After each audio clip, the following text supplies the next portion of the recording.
What is up, guys? So I got my RCI Rock Sliders, and I'm gonna go and basically go through, do a little tutorial video on how to install these. RCI doesn't have like an install guide or anything anymore, so I'm gonna kind of try and walk you guys through these, see if we can get this done. But yeah, it shouldn't be too hard. Just taking out some clips and whatnot to get the holes to open up. But yeah, let's get into it. Alrighty, guys, so it is dark out already. I've been trying to mess with this and figure out which bolt goes here. Figured it out. It has this basically the same as factory, almost identical. And then I put a little washer on it. Perfect length for it. I have my setup kind of with a jack stand, a piece of wood, kind of set underneath it, just to kind of get it up. This perfect piece of lumber just sitting around, or perfect length, I should say. So yeah. Give you guys a better rundown of what you need to remove tomorrow. I'll probably put that before this, so just to give you guys a heads up and whatnot. But yeah, it's nowhere near installed yet, and I still gotta do the other side. So let's see when I can get this, how late it's gonna be. But yeah.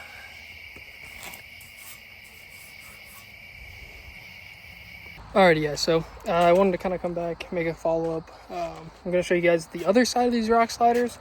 But right now I'm going to show you the driver's side. It was just, it took me a while and it was dark out. So I kind of want to just go over these briefly so you kind of understand what you need to do for the driver's side. And then I'll kind of show you guys exactly what to do on the passenger side now that I kind of know as well. But yeah, let me show you guys here. Alrighty, so first you're going to want to mount this up. I used a jack, I think I showed you guys. But I used a jack with 2x6 on it. You can use 2x4, whatever it may be. And I jacked it up and got this even just tight enough, and then to kind of secure its spot so when it fall back or kind of fall out of its spot on the jack, but I still had the jack in there. So once I got that one, I went and did basically this bolt, and I just went from back up. The last two bolts you're gonna want to put on this, or three technically, are these three right here. It's because you have to do some things back underneath, and I'm gonna show you why. But don't forget to take this clamp out. You're gonna have a clip here for brake lines, and there's that one back there that also has brake lines. Make sure those are all out before you're putting those on. And then I'll kind of show you guys what you need to take out because all my stuff is back in there. This bolt right here, I did it flipped because it kept hitting on the, this here is the, some electrical component for the gas, basically getting the fuel. And here's the other, and then here is the other one for the fuel, if I can kind of show you guys. Oh, right here, that's the other one for the fuel component, but yeah, and then you want to do these last. You don't want to put these on yet at all. Basically everything should be snug but not extremely tight, so you can kind of shift it around if needed.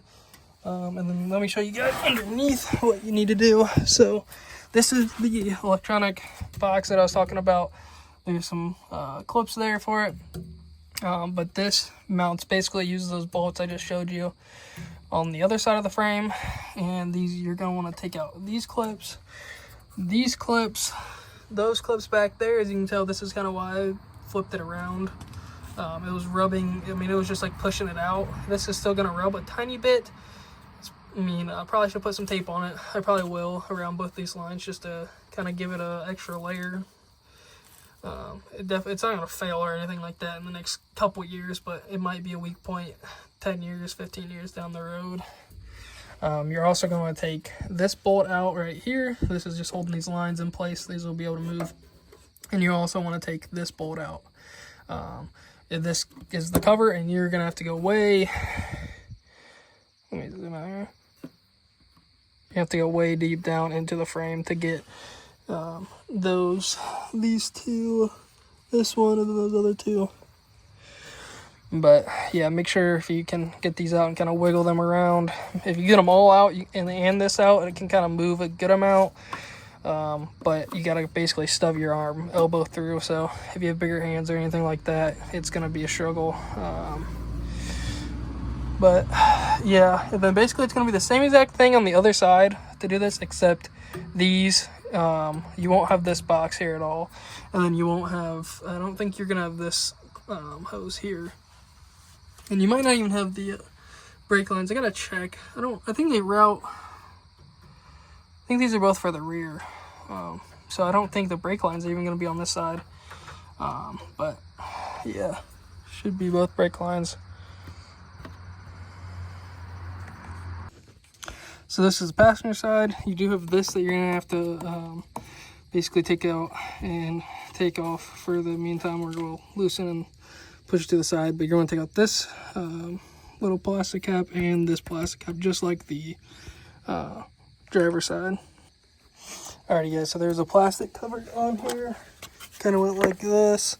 They're gonna be 11 millimeter sockets, and then the bolts underneath are going to be 12. Why they're different, who knows? But yeah, you want to take both of these off, then it'll basically kind of loosen it so it'll move around. Alrighty guys, now that that is loose and can move around, you're going to want to take out this pillar bottom bolt.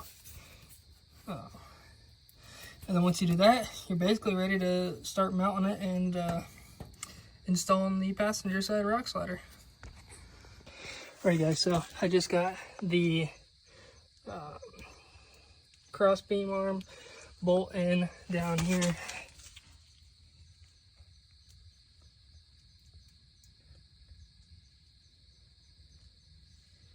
Right there, sorry.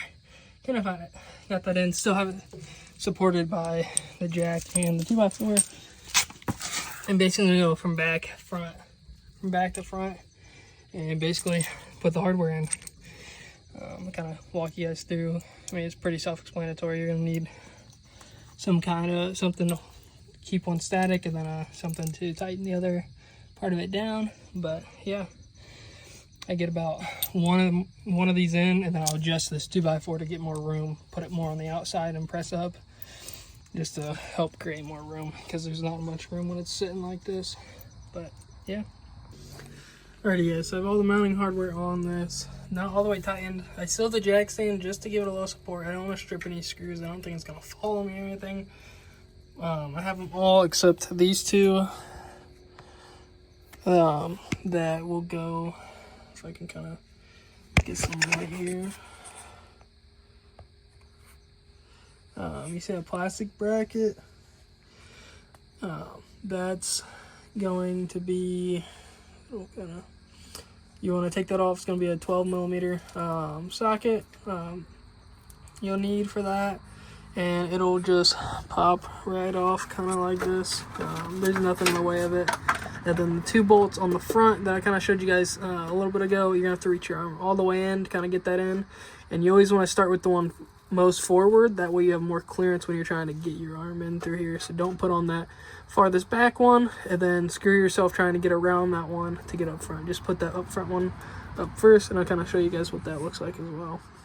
Alright, so this is kind of how you're going to be set up. This is going to go, and then that big backing washer is going to go on it, and then the bolt, and then that. Let me kind of show you guys what I'm working with here.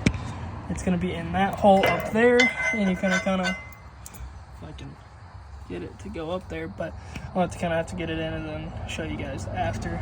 But yeah, it's basically that one, and then there's this one right here on the other side of that front very-most frame. That one's already there. It just pops in, and then you're going to want to, when you twist this and tighten it by hand, you're just going to pull back on it so it doesn't kind of drop. I also use a screwdriver, small screwdriver, to put in the threads and just kind of keep it in place, or to get it in place if it keeps falling and whatnot. But once you kind of get that first thread to kind of kick in and turn, just pull back on this and keep it going. But yeah, I'm going to get those two on and kind of show you guys how to do that. Alright guys, so as you can kind of see, I have that off. I just realized there's flash on video, so don't. I did tighten this one up right here, tighten that bolt, just to kind of get it to fit more flush on here. And I did tighten this one just so it's fully up, because it was sitting at the very bottom of this opening.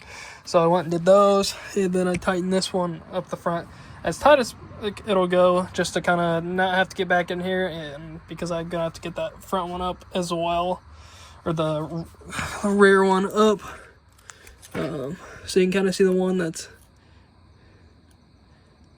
in there, maybe, kind of. I don't even think that's it. I don't know what that is. And then that second one's gonna mount right there. Alrighty guys, so I went ahead and put these back on. Same hardware and everything fit just fine. Tightened up all these bolts, so this side is good to go.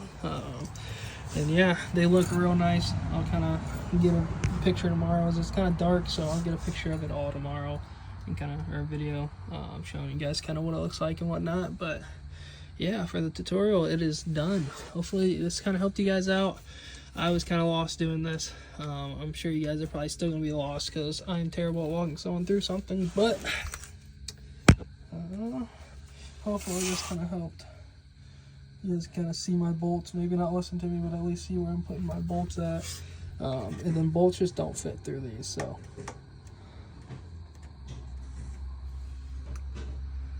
But yeah. Alrighty, so here is the finished look.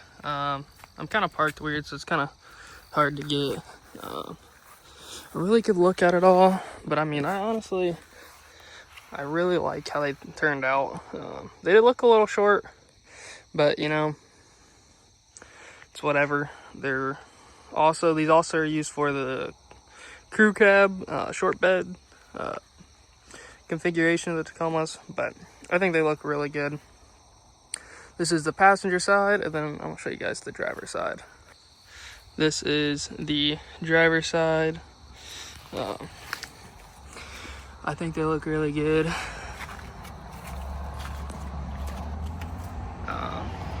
The only issue with them when I got them is over, where is it at? Right here. There's like a little hole in the weld, so I think water's gotten in and it's gonna rust, so I'm gonna have to deal with that at some point. There's a little orange around there, and then this corner in shipping, it basically, I think they dropped it on my driveway. I have a pretty good size hole or hit in my driveway that I've never noticed until after they did it, and it was kind of right where they dropped it off. I was working from home, so I was able to kind of see where they backed up, and it kind of is around where they backed up. And then they just dropped them off of their big old truck, so that was sucked. There wasn't really any other scratches, but this side was all scratched up. Sanded it all the way down and did some like Rust-Oleum coat on it. See how it holds up. I mean, they're gonna get scratched up, so I wasn't too worried. No structural issues, but just kind of what they look like. A little shorter than I would like, but maybe that's, I mean, I'm not too into the off-road overlanding stuff, so I don't really know if they're, I mean, you'd probably lose some clearance and whatnot if you went much longer, but this is kind of what they look like. Let me know what you guys think down below.